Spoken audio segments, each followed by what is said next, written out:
श्री विनोद कुमार धाम తప్పుడు సాంప్రదాయానికి నాంది పలుకుతా ఉన్నాడు చంద్రబాబు నాయుడు.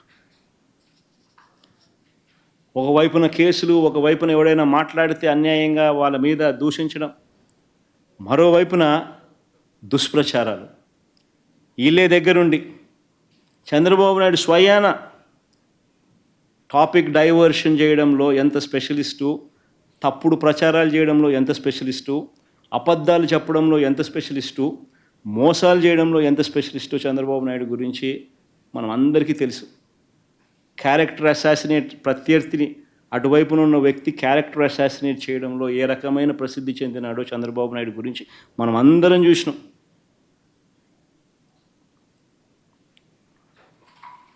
లక్ష్మీ పార్వతితో మొదలుపెట్టుకుంటే నా వరకు క్యారెక్టర్ అసాసినేట్ చేయడం కానీ, డైవర్షన్ పాలిటిక్స్లో తిరుపతి లడ్డు దగ్గర నుంచి మొదలు పెడితే ఎన్నికలకు ముందు ల్యాండ్ రిఫార్మ్స్ యాక్ట్ మీద, ల్యాండ్ టైటిలింగ్ యాక్ట్ మీద, ఎలక్ట్రిసిటీ మీద, కరెంటు మీద, రోడ్ల మీద, తిరుపతి లడ్ల మీద, అప్పుల మీద,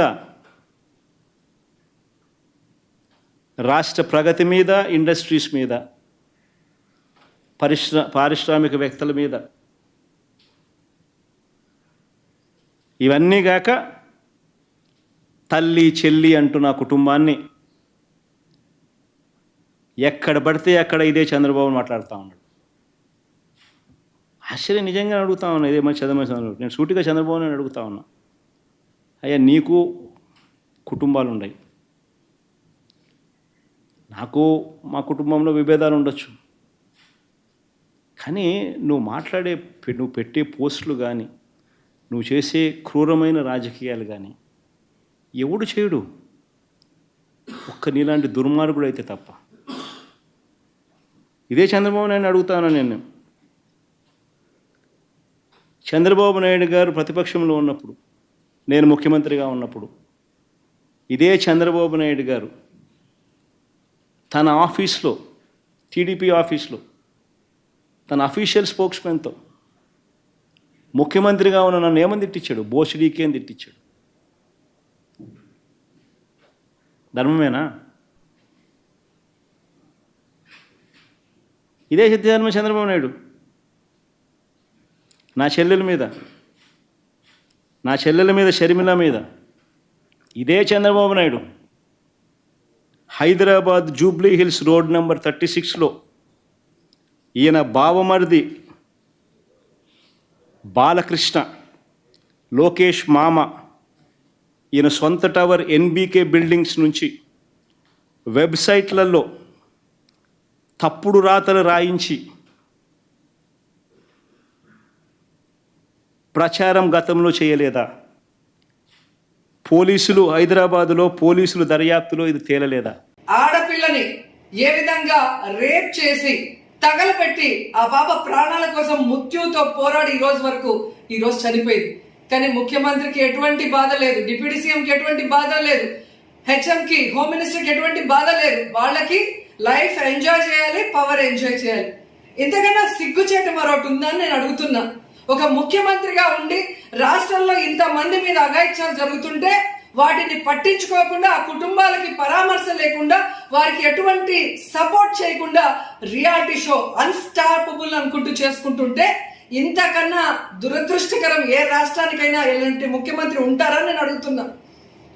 మొన్నటికి మొన్న అత్తా కోడల్ని హిందూపురంలో ఏ విధంగా రేప్ చేశారు, అసలు వినడానికే భయంకరంగా గ్యాంగ్ రేప్ చేస్తే హిందూపురంకి ఇంతవరకు వెళ్ళలేదు, ఆ కుటుంబానికి ఎటువంటి సపోర్ట్ చేయలేదు బాలకృష్ణ గారు. కానీ షూటింగ్ లో బిజీగా ఉన్నాడు.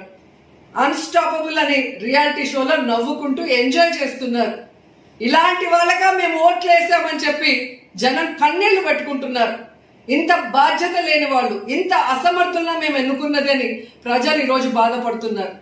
నిజంగా ఈరోజు మేము చెప్తున్నాం, మీరు ఇలాగే కనుక చేస్తూ ఆడపిల్లల్ని రక్షించే కార్యక్రమాన్ని పక్కన పెడితే మేము ఊరుకునే పరిస్థితి లేదు.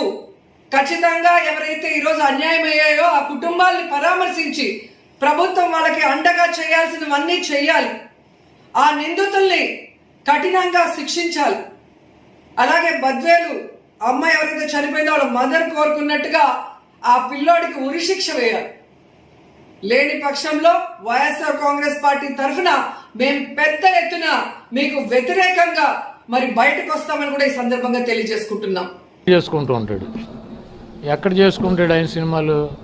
పాటలకేమో మలేషియా, ఫైట్లకేమో హాంకాంగ్, ఏయో ఒక్కొక్క సీన్కి ఒక చోట పోతూ ఉంటాడు ఆయన. ఈ రాష్ట్రంలో ఏం జరిగిందో ఏం జరుగుతుందో ఈ రాష్ట్ర ప్రజలను అడిగితే చెబుతారు. హైదరాబాద్లో మకాం ఉండి హైదరాబాద్లో ఉండే వాళ్ళకి ఆ షూటింగ్ల కోసం వివిధ దేశాలు తిరిగి వచ్చేవాళ్ళు ఈ రాష్ట్రంలో పరిస్థితుల గురించి మాట్లాడుకుంటే ప్రజలు నవ్వుకుంటూ ఉంటారు.